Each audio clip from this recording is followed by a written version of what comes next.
দিয়ে দাঁড়িয়ে দাঁড়িয়ে খুতবা দিতেন।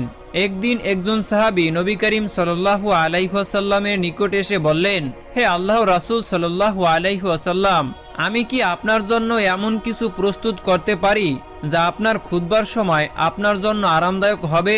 রাসূল সাল্লাল্লাহু আলাইহি ওয়াসাল্লাম তখন তাকে অনুমতি দিলেন। অনুমতি পাওয়ার পর তিনি নবী করিম সাল্লাল্লাহু আলাইহি ওয়াসাল্লামের জন্য একটি মিম্বর তৈরি করলেন। এই মিম্বরটি ছিল 3টি স্তরের এবং নবী করিম সাল্লাল্লাহু আলাইহি ওয়াসাল্লাম তৃতীয় স্তরে বসে গেলেন।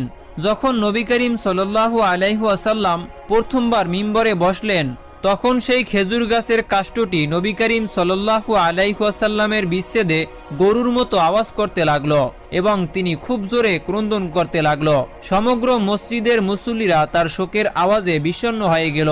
নবী করিম সাল্লাল্লাহু আলাইহি ওয়াসাল্লাম মিম্বর থেকে নেমে আসলেন এবং খেজুর গাছের কাষ্ঠের নিকট গেলেন